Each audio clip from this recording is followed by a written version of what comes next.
কিছু ইতিহাস আমরা জানি। আল্লাহ সুবহানাহু ওয়া তাআলা পবিত্র কোরআন মাজিদের মধ্যে বলেছেন, সূরা সাফফাতের মধ্যে আল্লাহ সুবহানাহু ওয়া তাআলা বলছেন, ফালাম্মা বালাগা মাহু সাইয়া ক্বালা ইয়া বুনাইয়া ইন্নী আরা ফিল মানামি আন্নী আজবাহুকা ফানজুরু মাযা তারা ক্বালা ইয়া আবাতি আফআল মা তু'মারু সাতাজিদুনি ইনশাআল্লাহু মিনাস সাবিরিন। ইব্রাহিম আলাইহিস সালাম তার পুত্র ইসমাঈলকে বলছেন যে, হে আমার আদরের সন্তান, আমি স্বপ্নের মাধ্যমে দেখলাম যে আল্লাহ তোমাকে বলছে যে আল্লাহর রাস্তায় জবাহ করো। এর কিছু ঘটনা, প্রাচীন ঘটনা আপনাদেরকে বলি, তারপরে আয়াতটা শেষ করব। সারাকে নিয়ে একদিন একটা জনপদ এলাকায় পৌঁছে গেলেন। সেই জনপদ এলাকাতে একটা বাদশা ছিল, জালেম বাদশা।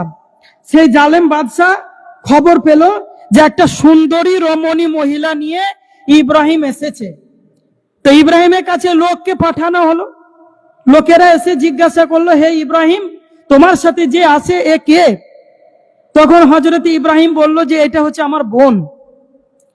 তারপরে সারার কাছে এসে বলল যে, ওগো আমার বিবি, তুমি শোনো, আমাকে তুমি ওই জালেম বাদশার কাছে মিথ্যা প্রমাণিত করবে না, কারণ আমি তাকে বলেছি বা তাদেরকে বলেছি যে তুমি হচ্ছে আমার বোন। হতে পারি আমরা স্বামী স্ত্রী, তবে দুনিয়াতে এই মুহূর্তে তুমি আর আমি ছাড়া কেউ ইমানদার নেই, অতএব তুমি আমার দিনী বোন। ইব্রাহিম আলাইহিস সালামের কাছে লোক পাঠানো হলো, সারাকে নিয়ে যাওয়া হলো।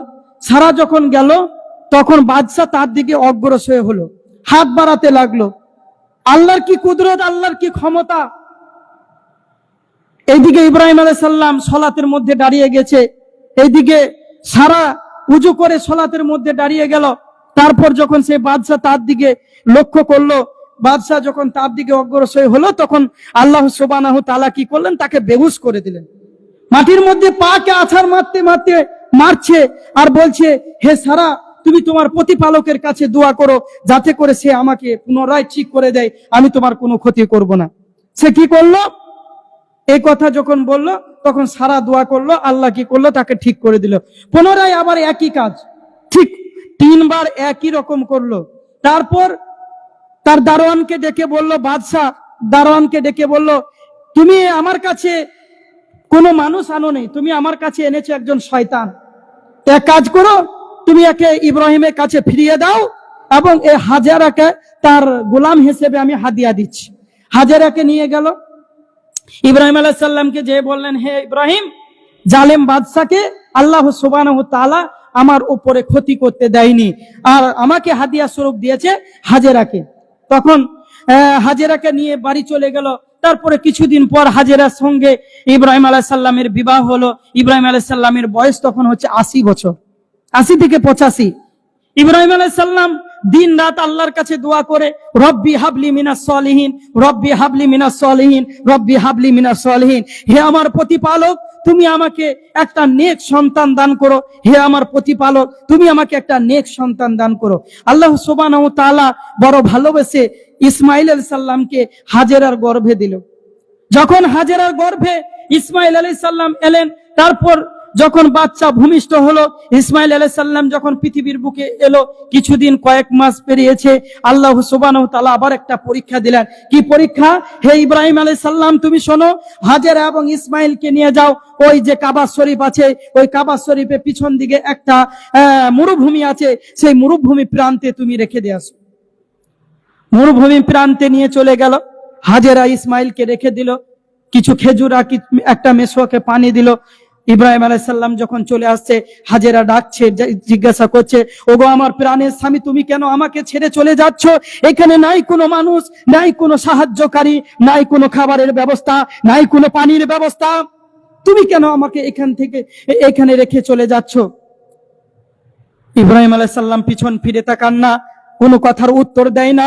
তখন ইব্রাহিম আলাইহিস সালামকে হাজেরা বলল, ওগো আমার প্রাণের স্বামী, তুমি আমাকে বলো, এটা কি আল্লাহর অর্ডার? এটা কি আল্লাহ বলেছে? ইব্রাহিম আলাইহিস সালাম বললেন, হ্যাঁ। তখন হাজেরা বলল, আচ্ছা ঠিক আছে, তাহলে কোনো অসুবিধা নেই, আল্লাহ আমাকে রক্ষা করবে। পানি যখন শেষ হয়ে গেল, খেজুর যখন শেষ হয়ে গেল, মেশোয়াকে আর পানি নেই, কিভাবে পানি খাবে? পানির ক্ষুধার যন্ত্রণায় তার বুক যেন ফেটে যাচ্ছে।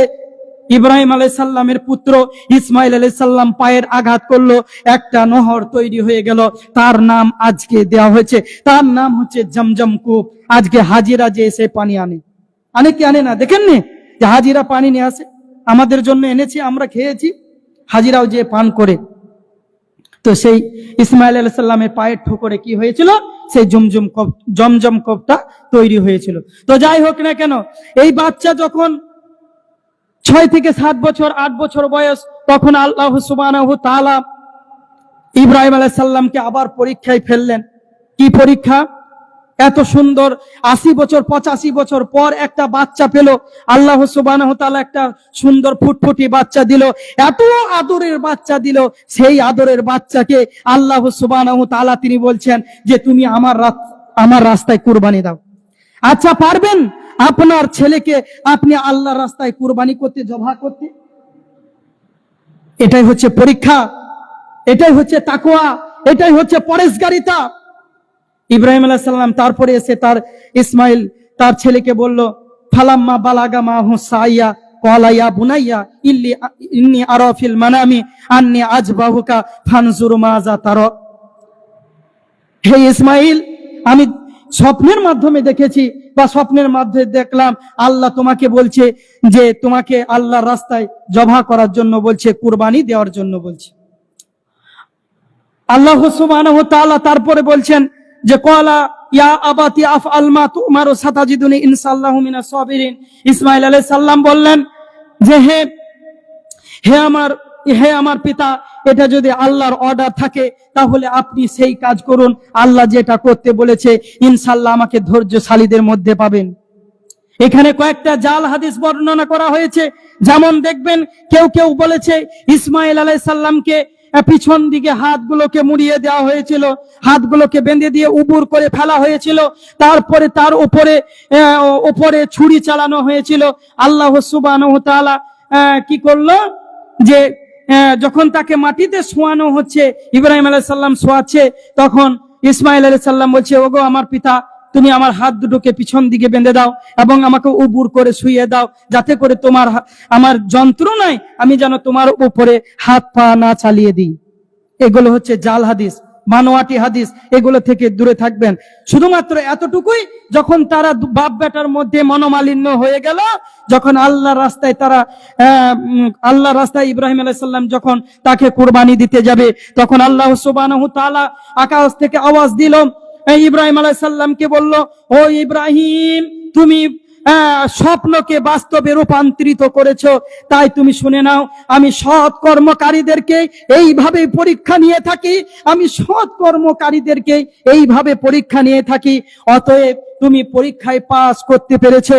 তারপরে আল্লাহ সুবহানাহু ওয়া তাআলা ইসমাইলকে ফিরিয়ে দিয়ে একটা বড় দুম্বা জান্নাত থেকে দিয়ে কুরবানি করলেন।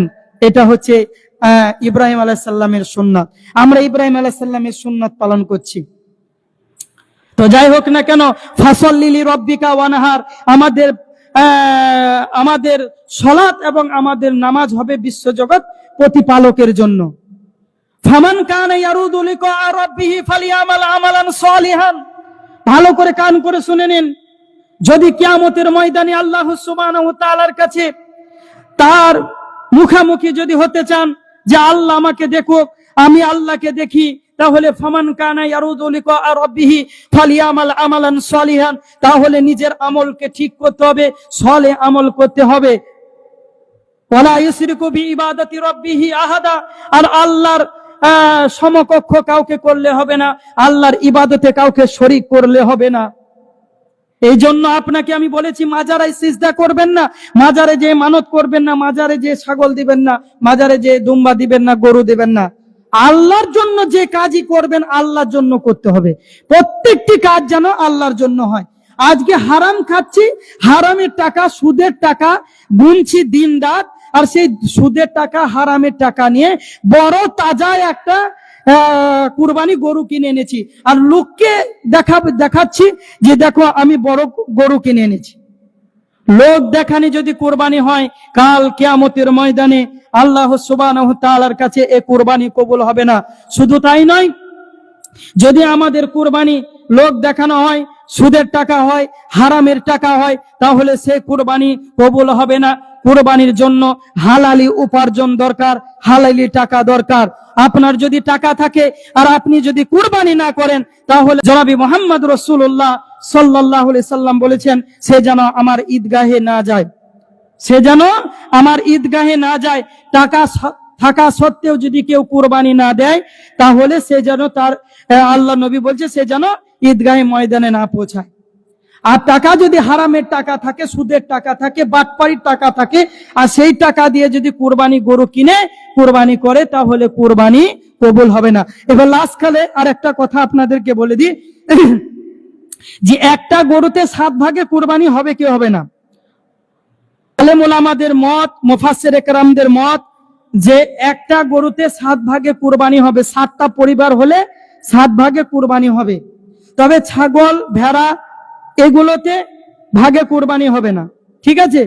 আর উটের জন্য বলা হয়েছে যে একটা উটে 10 জন ভাগ নিতে পারে, একটা উটে 10 জন ভাগ নিয়ে কুরবানি করতে পারে। আর একা দিতে পারলে আলহামদুলিল্লাহ, একটা গরু যদি একটা পরিবারের জন্য দিতে পারে আলহামদুলিল্লাহ।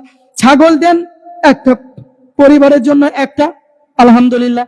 তবে 7 ভাগে কুরবানি করা জায়েজ, আর একটা দিলে উত্তম।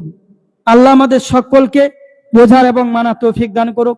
আল্লাহর কাছে দোয়া করি, আল্লাহ আমরা যেন জিলহজ মাসে 9টা রোজা আমরা যেন পালন করতে পারি। আল্লাহ তুমি আমাদেরকে তৌফিক দান করো। আল্লাহুম্মা আমিন।